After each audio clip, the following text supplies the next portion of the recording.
ഞാൻ 400 എന്ന് പറഞ്ഞു, മൂപ്പര് ഓക്കെ എന്ന് പറഞ്ഞു. അത് അള്ളാഹിന്റെ അടുത്ത് ഓക്കെ അല്ല, കൊടുക്കുക, ബാക്കി കൊടുക്കുക. സുബ്ഹാനല്ലാഹ്. തിരിച്ചു കൊടുക്കുക പൈസ എന്ന് പറഞ്ഞു.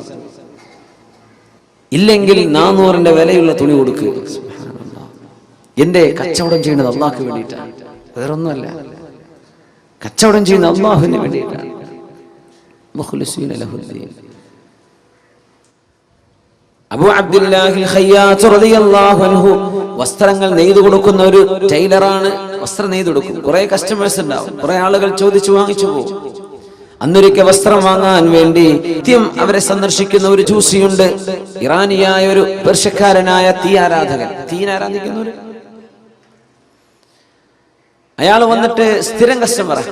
ഒരു കന്തുറ വേണം, അല്ലെങ്കിൽ ഒരു കുപ്പായം വേണം, അത് നെയ്തു കൊടുക്കും, അത് വാങ്ങിച്ചു പോകും, പൈസ കൊടുക്കും, വാങ്ങിച്ചു പോകും. ഒരിക്കൽ അസ്ർ നിസ്കാരത്തിന് പോയപ്പോ സ്വന്തം ശിഷ്യനെ കടയിൽ നിർത്തിയിട്ട് പോയതാണ്. ഇയാൾ വാങ്ങിക്കാൻ വേണ്ടി വന്നു. എന്റെ ഡ്രസ്സ് എവിടെ കൊടുത്തു. ഡ്രസ്സ് കൊടുത്തപ്പോ ഇയാള് തിരിച്ച് പൈസ കൊടുത്തു. കൊടുത്ത പൈസ എന്താണ്? ഫേക്കാണ്, കള്ളനാണയമായിരുന്നു. കള്ളനാണയം, കള്ളനോട്ടെന്നൊക്കെ പറയില്ലേ, കള്ളനാണയമാണ്. അപ്പൊ ഈ ശിഷ്യൻ പറഞ്ഞു, തരൂല, കള്ളനാണയം തരാൻ പറ്റൂല, സാധനം കഥാ പിന്നെ വന്ന് വാങ്ങിച്ചോന്ന് പറഞ്ഞയച്ചു. നിസ്കാരം കഴിഞ്ഞ് വന്നപ്പോ മഹാനായ അബൂ അബ്ദുല്ലാഹിൽ ഖയ്യാത്ത് റഹിമഹുല്ലാഹയോട് ശിഷ്യൻ പറഞ്ഞു, ഇങ്ങനെ ഒരാൾ വന്നിരുന്നു, വസ്ത്രം ഞാൻ കൊടുത്തു, പിന്നെ തിരിച്ചു മേടിച്ചു. എന്തേ? ആള് കള്ളനാണയം തന്നത്, ഞാൻ വാങ്ങിച്ചില്ല. സൈഫ് എന്ന് അറബിയിൽ പറയാം, മുസയ്യഫ്. എന്തേ സഹോദരങ്ങൾ അത് ചെയ്തത്? പൊന്നു ശിഷ്യ, ഞാനും അയാളും കച്ചവടം നടത്താൻ തുടങ്ങിയിട്ട് 1 വർഷമായിട്ടുണ്ട്. ഈ 1 വർഷത്തിനിടയ്ക്ക് അയാൾ എനിക്ക് തന്ന മുഴുവൻ നാണയം കള്ളനാണയാണ്.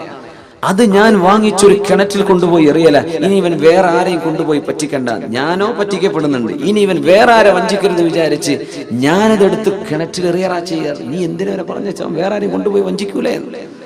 സുബ്ഹാനല്ലാഹ്.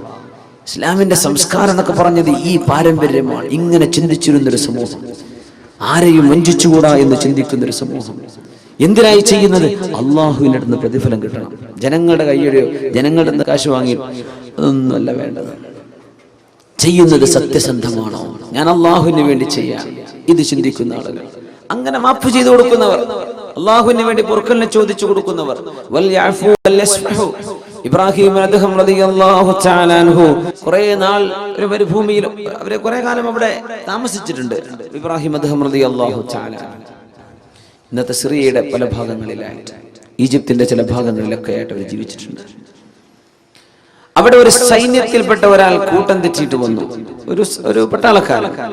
അയാൾ ചോദിച്ചു, ഐനൽ ഉംറാൻ, എവിടെ മനുഷ്യന്മാരൊക്കെയുള്ള സ്ഥലം എവിടെയെന്ന് ചോദിച്ചു. സിറ്റി, നഗരം എവിടെയാണെന്നൊക്കെ ചോദിക്കുന്ന പോലെ, ടൗൺ സെന്റർ ഏതാ വഴിയെന്ന് ചോദിക്കുന്ന പോലെ, ഐനൽ ഉംറാൻ, ജനങ്ങൾ എവിടെയെന്ന് ചോദിച്ചു. അപ്പൊ തൊട്ടപ്പുറത്തൊരു ഖബർസ്ഥാനുണ്ട്. അവിടെ ഉണ്ടല്ലോ എന്നാണ്, കുറെ മനുഷ്യന്മാരുടെ കിടക്കുന്നുണ്ടല്ലോ. ഞാൻ ഇതല്ല ചോദിച്ചത്, ഐനൽ ഉംറാൻ, മനുഷ്യന്മാരെവിടെ? ഇതൊക്കെ മനുഷ്യന്മാരാണല്ലോ. അവർ പറഞ്ഞു, ഏറ്റവും പാഠം പഠിക്കാൻ, കണ്ടുപഠിക്കാൻ പറ്റുന്ന മനുഷ്യന്മാർ ഇവിടെ കിടക്കുന്നവരാ, നീ കണ്ടുപഠിച്ചോന്നാ. ഈ പട്ടാളക്കാരൻ അറിയില്ല ഇത് ഇബ്രാഹിം അദ്ദേഹം എന്ന് പറയുന്ന മഹാമനുഷ്യനാണെന്ന്. ദേശം വന്നിട്ട് ഒരു അടി കൊടുത്തു. തന്റെ കയ്യിലുണ്ടായിരുന്ന ഒരു വടി കൊണ്ട് ആ അടിയിൽ തലയ്ക്കൊരു പൊട്ടുപറ്റി. അവിടെ കടന്നു ബഹുമാനപ്പെട്ടവർ.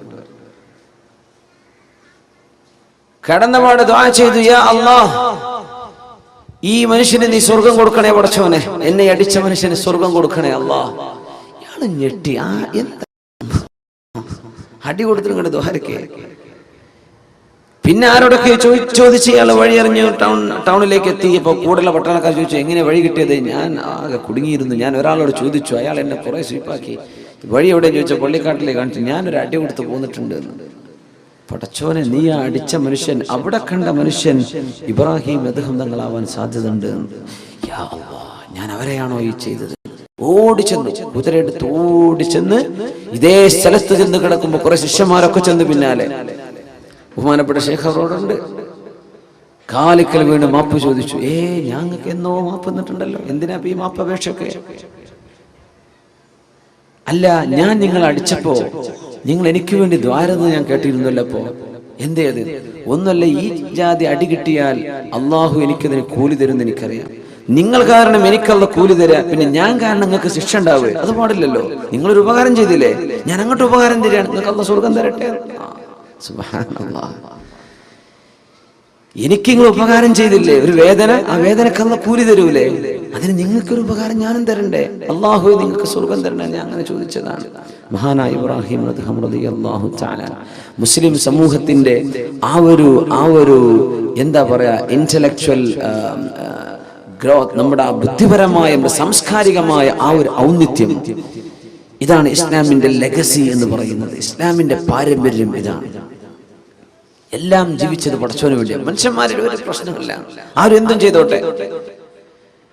അബ്ദുല്ലാഹ് ബിൻ മസ്ഊദ് റളിയല്ലാഹു അൻഹുവിന്റെ ചില കാശ് ഏതോ ഒരു കള്ളൻ പോക്കറ്റ് അടിച്ചു കൊണ്ടുപോയപ്പോ ആളുകൾ പറഞ്ഞില്ലേ, അബ്ദുല്ലാഹ് ബിൻ മസ്ഊദ് നിങ്ങൾ അല്ലാഹുവിനോട് ദുആ ചെയ്യൻ, ആ മോഷണം ചെയ്തു കൊണ്ടുപോയ മനുഷ്യന് അല്ലാഹുവിന്റെ ശിക്ഷ വരട്ടെ, നിങ്ങൾ ദുആരക്ക് ഞങ്ങൾ കാമ്യം പറയാം. വളരെ മെലിഞ്ഞ മനുഷ്യനായിരുന്നു അബ്ദുല്ലാഹ് ബിൻ മസ്ഊദ് റളിയല്ലാഹു തആല. അല്ലാഹുവിന്റെ റസൂലിന്റെ സഹാബിയാണ്, ഖുർആൻ എഴുതി വെച്ചിരുന്ന സഹാബിയാണ്, കാത്തിബ് സിദ്ദ് റസൂലില്ലാ, വിശുദ്ധ ഹദീസുകൾ റിപ്പോർട്ട് ചെയ്ത സഹാബിയാണ്. കാലിന്റെ അടിഭാഗം അർശിൽ തട്ടി എന്ന് റസൂൽ പറഞ്ഞ സഹാബിയാണ് അബ്ദുല്ലാഹ് ബിൻ മസ്ഊദ് റളിയല്ലാഹു തആല. വലിയ മഹാനാണ്. അബൂജഹലിന്റെ ആ യുദ്ധത്തിൽ തല വലിച്ചു കൊണ്ടുവന്ന സഹാബിയാണ് അബ്ദുല്ലാഹ് ബിൻ മസ്ഊദ് റളിയല്ലാഹു തആല. എന്താ ദ്വാരക്കെന്നറിയോ? സ്വന്തം പോക്കറ്റ് അടിച്ചു പോയത്. നമ്മളൊക്കെ മൊബൈലുള്ള കട്ടെടുത്ത് എന്തായിരിക്കും അവസ്ഥ? നമ്മൾ എങ്ങനെയൊക്കെ ദ്വാരക്കും? പടച്ചവൻ എടുത്തി വീണ, വണ്ടി കുത്തിയോ, എന്തൊക്കെ നമ്മൾ ദ്വാരക്കും അല്ലേ?